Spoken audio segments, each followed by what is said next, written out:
Kerana everyone, and welcome to this new episode of our Pacific Toks, where I engage in active conversations with my guests to talk about the challenges our world is facing and seeing them through a Pacific lens.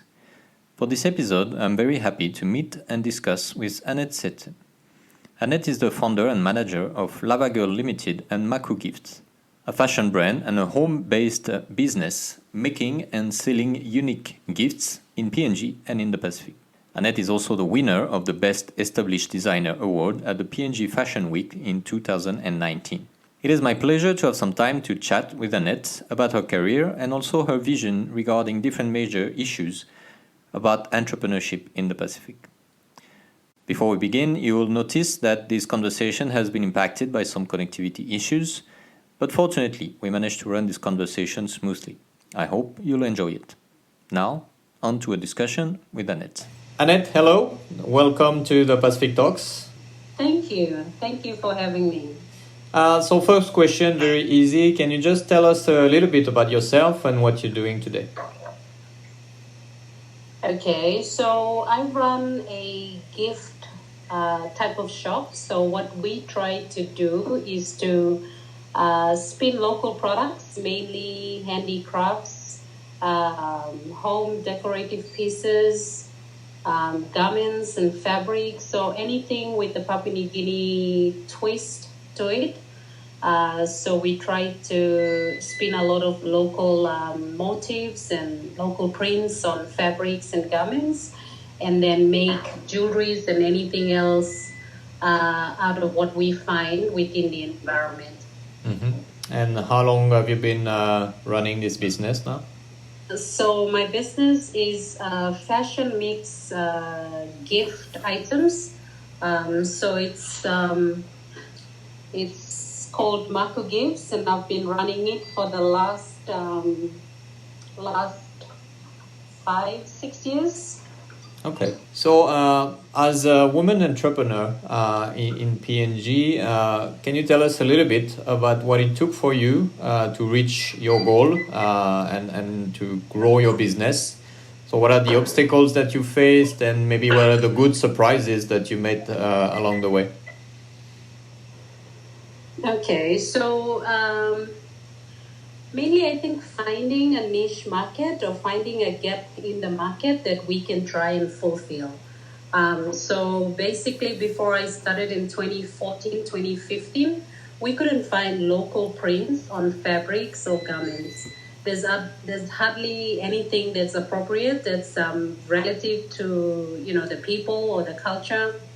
And so there was a need, I felt at the time, to create something that Papua New Guineans will relate to and can proudly wear. And so it started, us getting into printing fabrics and garments and making jewelries and other things out of what we can find in Papua New Guinea. And I guess the great thing about it is because I have a media and marketing background, I was able to use social media to try and push our brand, grow our brand, as well as push our products. So although we did not have an online shop, we did a lot of marketing on Facebook. And Papua New Guineans, when they got on Facebook, they loved the idea that they could write a lot more, they could share pictures. And we were able to use that to our advantage to market and grow the brand in the last 5 or 6 years. When COVID hit, we were very lucky because we have printed a container load of fabric. It had landed in country, and then there was this shutdown. So I wasn't too worried about the lockdown. I was like, while we're not able to sell, we still have products in, and we're going to launch the new products as soon as, all the restrictions are lifted. So we had products to sell. We were lucky in that we had a shipment, landed just before the lockdown. So that was able to help us. It was a struggle at first to try and kind of put my face out there and market our products. And I do a lot of the marketing myself, a lot of the dresses I wear and advertise on social media. So it was a concern for me at the start, like how would people react to it? Or the customers love the fact that, here's somebody who's putting herself out there trying to market the products and not using actual models and things like that. Because one, I couldn't afford the models. But then when we started, spinning it on social media, we got a lot of positive feedback and it increased our sales and increased our reach into the market. So it it worked quite well for us. All right. Well, that's quite a good growth and development that you had, and it seems like social media was a key in your strategy. It was. If we were to go on the traditional media, we won't be able to get as far and wide.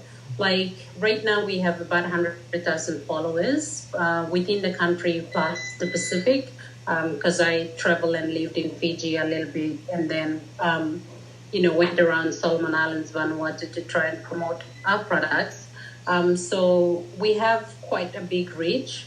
We had we gone on the traditional media, newspapers, radio, television, we won't be able to get that far, and also we cannot afford the costs in trying to use traditional media. So social media, in particular Facebook, helped us a lot to grow the brand. Indeed. And so I understand that you are working with families to help you create all the jewelries and accessories that you produce. So how do you lead a business in this kind of unusual setting, working with the community and like growing the business with the community?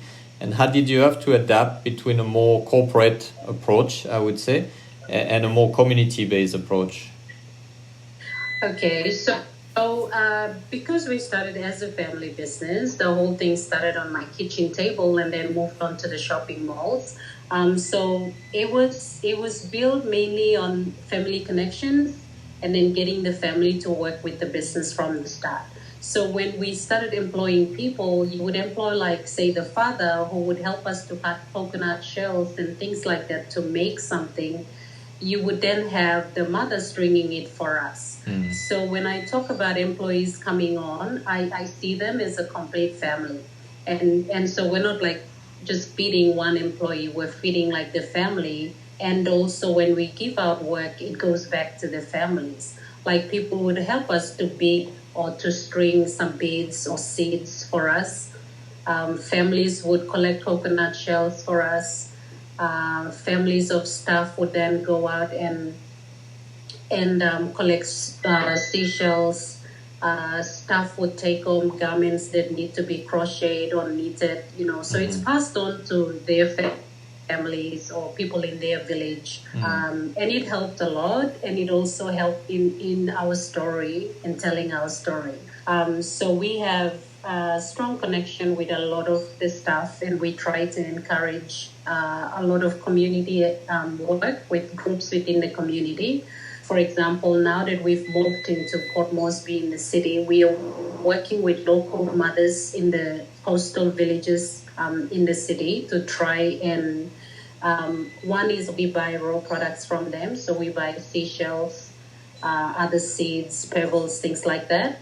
But two, we get them to make items or customize items for us.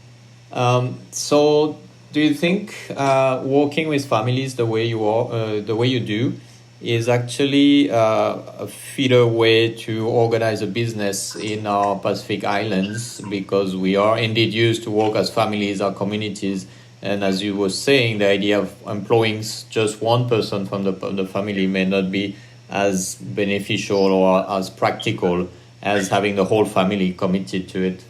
Yeah. I think for the Pacific it will work.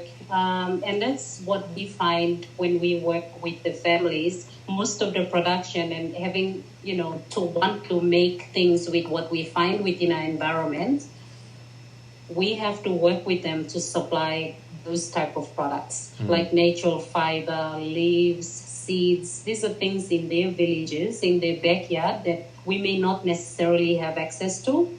And so when we work with those people, they're able to gather it for us. It's their land. It's on their land. They own those things. But they would not normally use those things. Like they really burn the leaves or, do something else. It may be considered rubbish to most of them, but then we take it on and then put our spin or pimp it up so that we're able to use it in different crafts and jewelries. Okay, interesting. And so, as you said, all those crafts and jewelries are inspired by local motifs and local jewelries, like more traditional ones. And we know that in the Pacific, those art crafts are very important on a cultural level. So, and I guess your answer is yes, but I'm still going to ask the question. Do you think there's an opportunity for traditional art craft to be a source of economic growth in the Pacific communities? I think so. I really believe that it can be, it will be, and it has been, like with our experiences. Of course, there are some traditional taboos as to, how you can use several of the traditional material for different things, like, right? So there could be a culture that restricts us from using it in a certain way, but how do you put your spin on it and use it again? Like there could be taboos in using one particular shell, worn around ladies' neck or men's neck, or there could be some sort of cultural taboos in using it in a certain way. How do we modernize some of those things? How do we bring it out, still have that respect for that item, and use in a way that it's not in a bad way and not in a negative way, but in a way you're promoting the use of that natural item, to you're able to make money from it and still maintain that respect of how it's being used. And I'll give an example. In Papua New Guinea, the bilum has moved from its natural functions of carrying a baby inside or carrying your things to the garden and all that, to now a fashion item. So the more colorful, or people would change the handle or have some leather handles on it with natural fiber. So something like that. They're still maintaining the respect for it. They just pimp it up a little bit to reflect the modern time and the style that's coming along. And so I don't see it as, having no respect for cultural items, but I see it as using it for the modern day and making it more applicable to today's generation. Like we make it to a quality that Papua New Guinea women are still proud of carrying it, and there is a style and a fashion tweak to it. Indeed.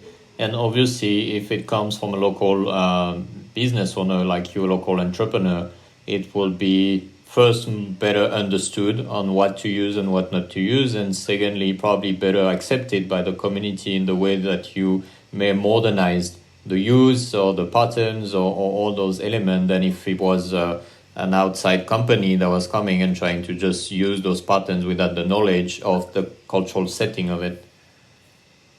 Exactly.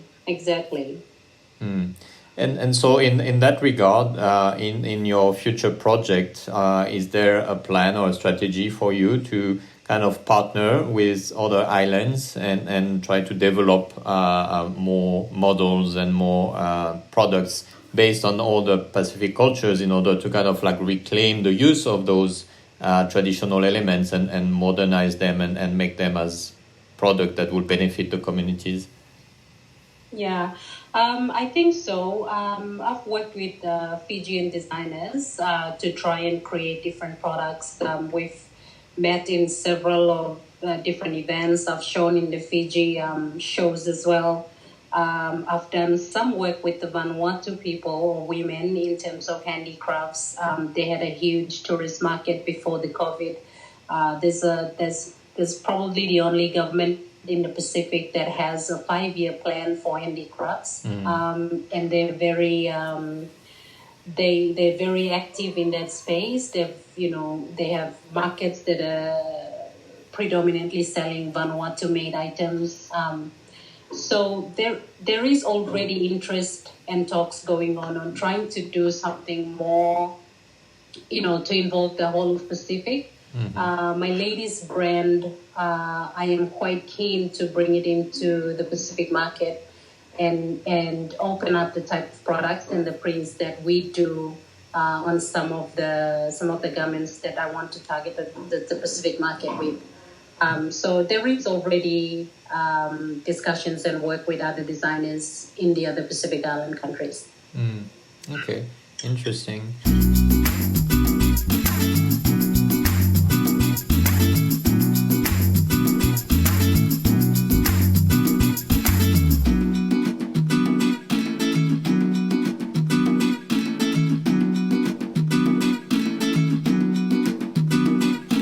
Ora Na, I'm Philippe, the host of the Pacific Toks and also the founder of Pacific Venture. If you like this podcast, you may be interested to discover our weekly newsletter, The Global Tiller. In a 5 minutes reading, we give you a new and fresh perspective on global trends and issues. From the Pacific to South Asia, discover our analysis of global challenges done from a point of view that is not one of the major centers of influence. A good way to change your approach to major topics. If you're looking for a different way to understand the news, subscribe for free at The Global Tiller. Find out more on theglobaltiller.substack.com or on pacificventure.com/newsletters. Hope to see you there.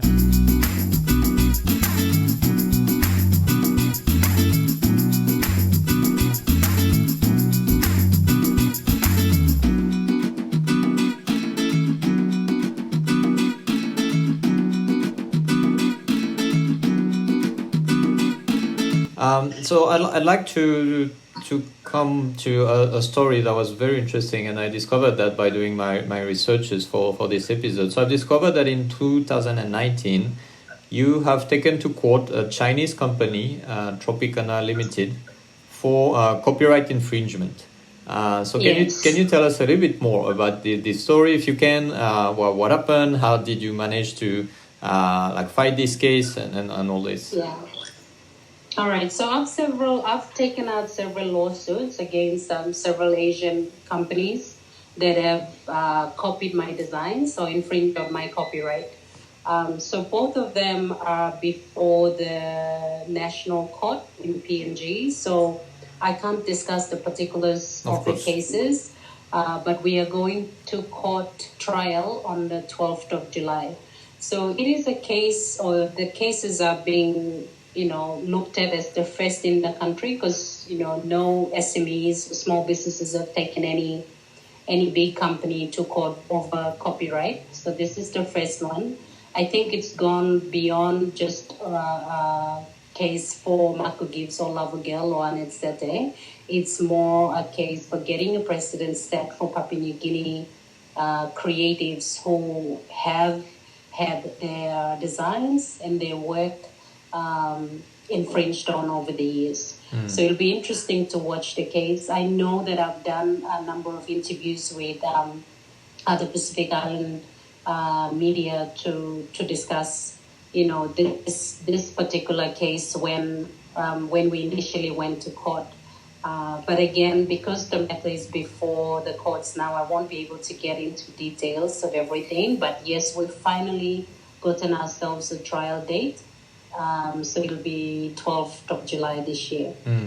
Yeah, well, obviously we won't discuss the case, but what is very interesting, and I wouldn't say I was happy, but I was inspired and impressed by learning that about you, because very often we don't see many companies, many small businesses from the Pacific trying to catch on those big ones and make them do legal business and not try to take advantage of their position and their strength to impose their laws on Pacific businesses.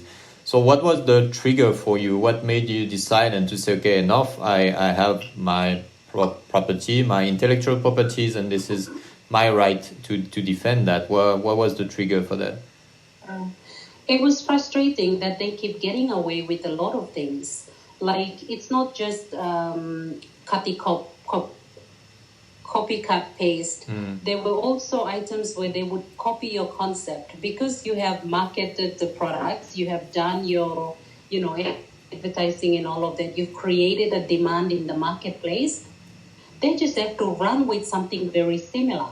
And it just frustrates me to the core. Like they have to be stopped. There has to be some laws that protect indigenous, art from such companies, large companies that just want to, commercialize everything.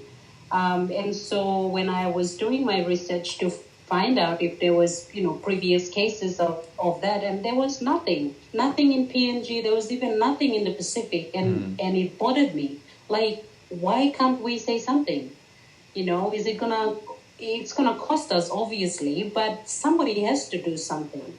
And if you go back and look at all of those, my stories since 2019, I went on social media practically begging some lawyers to help me with this case. I'm like, I'm not really into, money. I don't care whatever you want to take. The thing is, if you think I have a good case, why don't you represent me?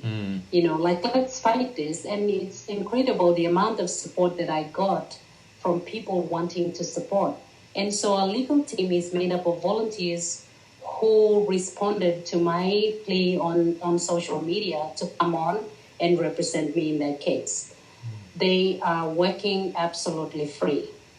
But we are really, really aiming to gain a precedent set on these type of cases. So like I said earlier on, it's no longer about my business, but it's about getting something set for local businesses or people in the creative space, not only for Papua New Guinea, but also for the Pacific. Indeed, and that would definitely be a landmark decision if it goes in your favor.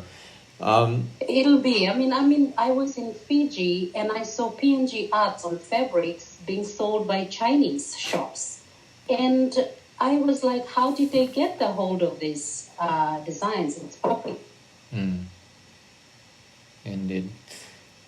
And so what do you think is, according to your experience, what is preventing more businesses in the Pacific to step up like you did against those big companies that are taking cultural elements and use them to sell a lot of products, including in the Pacific, to kind of like step up and say, no, we want to protect our rights. This is our culture. This is our intellectual properties. Is it like a lack of information, a lack of resources maybe? What do you think is preventing more businesses to act like you did against this company? I think it's lack of education and also lack of resources to fight the bigger companies. I've taken certain companies in the Pacific as well, where we set to court. Well, not exactly to court, but put them on notice, and we had to settle out of court. But what I find is that when we don't push, when we don't say anything, they get away with it, and they continue to do so. Indeed. Yeah. I think we ourselves do not speak up. We kind of just, yes, master, take it on, and not kind of question. And that's how they continue. So I'd like to take a big picture view now and talk a little bit about PNG's economy as a whole. When we think about PNG, we mostly think about heavy industries such as petroleum, mining, and all those like prime resources industries, or potentially agriculture in the primary sector. So it's in such an economic landscape, what roles do small businesses like yours have to play in creating growth and development for your economy? Yeah, I think our small businesses contribute in so many ways. We continue to pay our taxes. We continue to employ Papua New Guineans that may not have the skills to work in the mines or other areas in the resource sector. We continue to feed families that depended on all those small businesses. There's so many of us that are getting into that space. It's very interesting in that we just ended a week-long SME, PNG SME week or celebration, if you can call it that. We almost everyone that talks SME in one room to discuss all the different challenges and as well finding solutions for those challenges. So it's interesting that you would ask that question right at right as we end the week. The PNG government has committed 200,000 kina to provide capital or funding to SMEs. So the funds has gone through the commercial banks, and then the small businesses can borrow from those banks to continue their businesses following COVID restrictions as well. So I do feel that we contribute a lot to the economic growth. I am not of the specific details, figures of the last reports that came out, but there's so many of us. And a lot of Papua New Guinea women especially have gone into setting up their own businesses, setting up their own little setups, or even as a side business to their normal jobs. So currently there is an interest or a trend in a lot of us women living corporate world to set up our own businesses. Interesting. And do you think this is also related to the fact that as climate change is becoming more and more present in our lives, we realize those big industries, such as those helping to run PNG's economy, are becoming more of a problem than a benefit to our islands, and then that SMEs can become an alternative in a new economic model? Exactly. Like we have a number of minds, and now the guests. So a lot of people are waking up to the idea.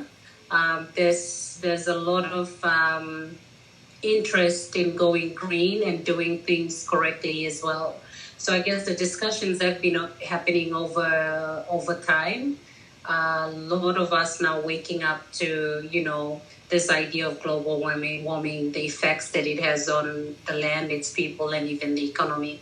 So I think that a lot of Papua New Guineans are waking up to that idea. Interesting. And so you were saying that a lot of women are leading that new dynamic of SMEs. Is it just because now there are opportunities for them, or is there any other element that comes into this new wave of women entrepreneurs in PNG? It could be several factors. I would think that before, say 10 or 20 years ago, men were the breadwinners of families. Now you have a lot of women stepping up, doing some of the jobs that were traditionally male roles. A lot more women getting into the business space would reflect certain of opportunities that were available for women, like women in business. There's some banks giving particular loans for women. I cannot confirm at this time if they're still running women's desks and things like that, because I guess the focus now it's mainly on SME. But when you look at the SME composition, there's a lot of women directors or women-owned businesses in the SME sector as well. Okay, interesting. Well, that's anything but a bad thing to see so many women. So hopefully this dynamic will continue in the entrepreneur field. True. Yeah. All right. So at this point of the podcast, usually what I do is that I go back to one of the books that I recently read, and I take out a quote from this book to kind of confront it to the guest of the podcast and to kind of like have great minds collide together. So for you, I chose a quote from a book called The Prosperity Paradox from a Harvard professor called Clayton Christensen. And he talks about innovation. And so here's the quote, and I would like you to tell me what you think of that. So he says this, innovation is not only about high-tech solutions, it is the change in the processes by which an organization transforms labor, capital materials, and information into products and services of greater value. That doesn't necessarily involve cutting-edge technologies. So do you agree with that? And do you think that the role of innovation in the Pacific is important, the way that you do it, which is just to rethink some traditional things and try to turn them in economic opportunities, and that in itself is innovation. Very true. Exactly. I would truly support that statement. I see from my own business, people have seen the coconut shells around the place. People have seen some of the earrings and the stuff that come out from say places like Samoa or Fiji. We have put our own spin on it and included it in clothing pieces and things like that. So and even in decorative pieces, if you walk into any of our shops, like in Port Moresby or East New Britain, you will see a lot of different uses of the coconut shells. So it's something that people are used to seeing every other time. We're just thinking a different way to use it and a creative way to use it. And to add on the value to that piece of coconut shell, something new that if someone wears it or decorate their homes, it's a conversation starter if you have somebody new coming in or somebody admiring the stuff that you're wearing. So I would truly say that, that quote is absolutely true. We don't necessarily need like high-tech or new type of technology to do a lot of the things in the Pacific. We just need to rethink how we use it. Obviously, our grandparents would have used it in that one way, and we all grew up knowing that this is how a pandanus leaf is used. This is how a coconut shell, has been used. And it's passed on from generation to generation. How do we think outside the box and recreate something that's always been a tradition to us? How do we think up a new way of using it? And that itself is innovation. And that is pretty much our business. That's super inspiring, and it's eventually at the end of the day is just using the same resources but finding many ways to use them so you don't impact too much what's available, but you create more value out of it, which is quite beneficial for environments like ours. Very much, because when we also sell in the marketplace, you don't want to be selling the same thing as the other sister, sitting next to you. My argument is that if we do the same thing, then we got to be racing to smile, and whoever smiles better get the customer. You know what I mean? Like differentiate the product, create your own style, find a niche, and then set it out and do it. And it could be just the same piece of coconut shell. Yeah, indeed, exactly. Well, Annette, it was really, really interesting to talk to you. I just have one last question for you. You are quite an inspiration, and I'm pretty sure people listening to you are thinking about maybe doing something by themselves in our islands. So my last question for you is what would be your advice or recommendation for any person who would like to become an agent of change for his or her community or for the globe in general, but wouldn't know exactly what to do, how to do it, or could feel a little bit helpless for now? Okay, I think for us Pacific Islanders, most times we wait for somebody else to do something and then we follow. I think it's high time that we all stand up and take some action, like do something. If you wanna create a business, do it. Like we don't need to wait for others or outsiders to come in and tell us that it's time we work on this project. I think it's high time that we all not dependent on aid money, because I see that from the Pacific, most times some of these products in handicraft and all of that, we are waiting for donor agencies to tell us that we need to tick these boxes to be able to sell to this country or to that country. We need to tick these boxes to be able to get funding to do our own stuff. I think that it's high time we start standing up and taking responsibility and creating things within our own communities, using our own resources, and build our wealth and finance. I think a lot of women in the Pacific, especially, we tend to be wanting or we're waiting to get approval from the male figure in our homes as well. And, I do respect that in a cultural setting. I think when it comes to business, we should be able to make some of those decisions and get out there and follow our dreams, set up businesses however we want. Indeed. Well, you're definitely leading the way in all those positive change in PNG, but I'm sure you're an inspiration outside as well. So Annette, thank you very much. We managed to do it despite some internet issues, but thank you for taking the time to talk to us, and all the best in your coming challenges and all your projects.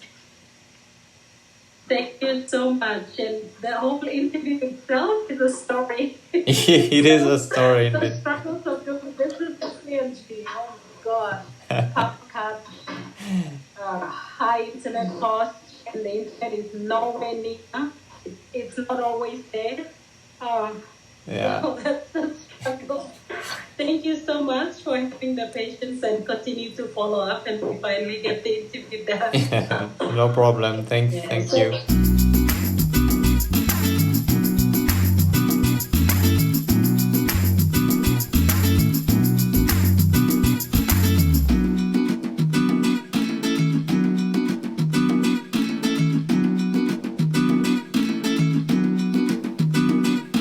Starting and growing a business in the Pacific can be quite a story. The size of the market, the competition from the big markets, and many infrastructure issues. But these challenges can turn into opportunities when people such as Annette take on and step up to the challenge. It's important to realize that the Pacific has the resources, the ideas, and the energy to develop if we make sure that outside players are willing to play by the rules. And it's important to make sure they do, as Annette did by herself. If you enjoy this conversation, feel free to share it on your social medias or with your friends, family, or colleagues. And if you listen to it on a podcast platform, feel free to leave us a review. This is very important to us as it helps us to reach out to more people. And if you want to share your thoughts and ideas following this conversation with Annette, you can reach out to us directly by email, contact@pacificventure.com, or on all our social platforms. Until next time, with another guest, another discussion on the challenges of the Pacific. Take care and see you soon.